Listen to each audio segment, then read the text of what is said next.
أعوذ بالله من الشيطان الرجيم بسم الله الرحمن الرحيم 26 पारा 8 से 9 रकू की तिलावत पढ़ रहा हूँ। अल्लाह ताला अपने बारगाह में कबूल और मंजूर करे और मुझे सही पढ़ने की तौफीक दे। आमीन सुमा आमीन।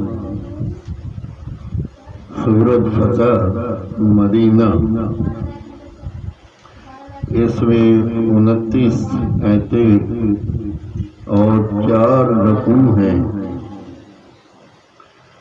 बिस्मिल्लाहिर्रहमानिर्रहीम।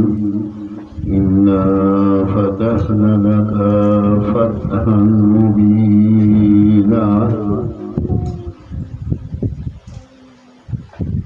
लियग़फ़िर लका अल्लाहु मा तक़द्दम मिन ज़ंबिका व मा तअख़्ख़र व युतिम्म निअमतहु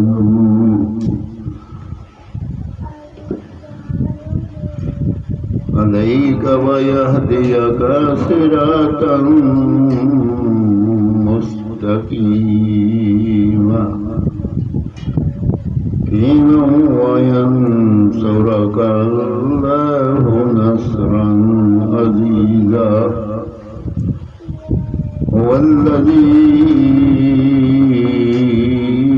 अनज़ल अस्सकीनत फ़ी क़ुलूबिल मुमिनीन लियज़दादू ईमानन म'a ईमानिहिम वलिल्लाहि जुनूदुल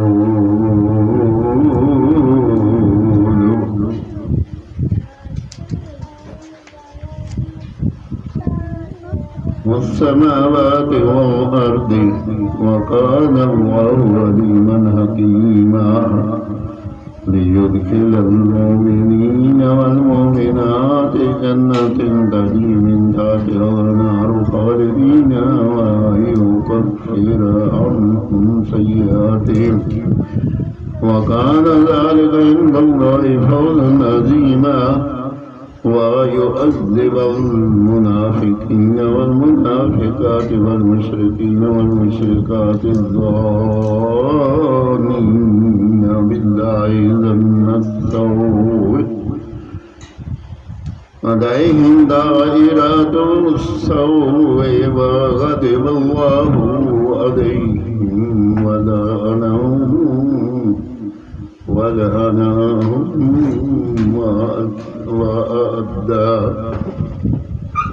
وأعد لهم جهنم وساءت مصيرا ولله جنود السماوات والأرض وقال الله عزيزا حكيما إنا أرسلناك شاهدا ومبشرا ونذيرا لتؤمنوا بالله ورسوله وتعزروه وتوقروه وتسبحوه بكرة وأصيلا إن الذين يبايعونك إنما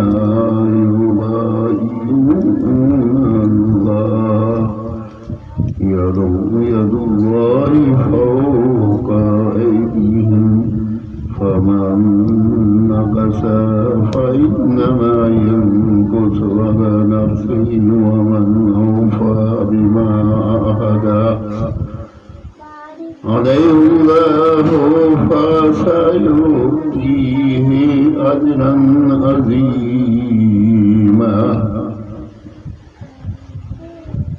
26 पारा सूरत फतह 8 से 9 रकू की तिलावत मैंने पढ़ी। अगर इस पे कोई गलती हो या अल्लाह पाक माफ़ फरमा اور اپنی بارگاہ میں پڑھو اور قبول فرما۔ آمین ثم آمین۔ یا اللہ بات جب دنیا کھانے سے رخصت ہو ہماری زبان پہ ہو بحق لا الہ الا اللہ محمد رسول صلی اللہ تعالی علیہ وسلم۔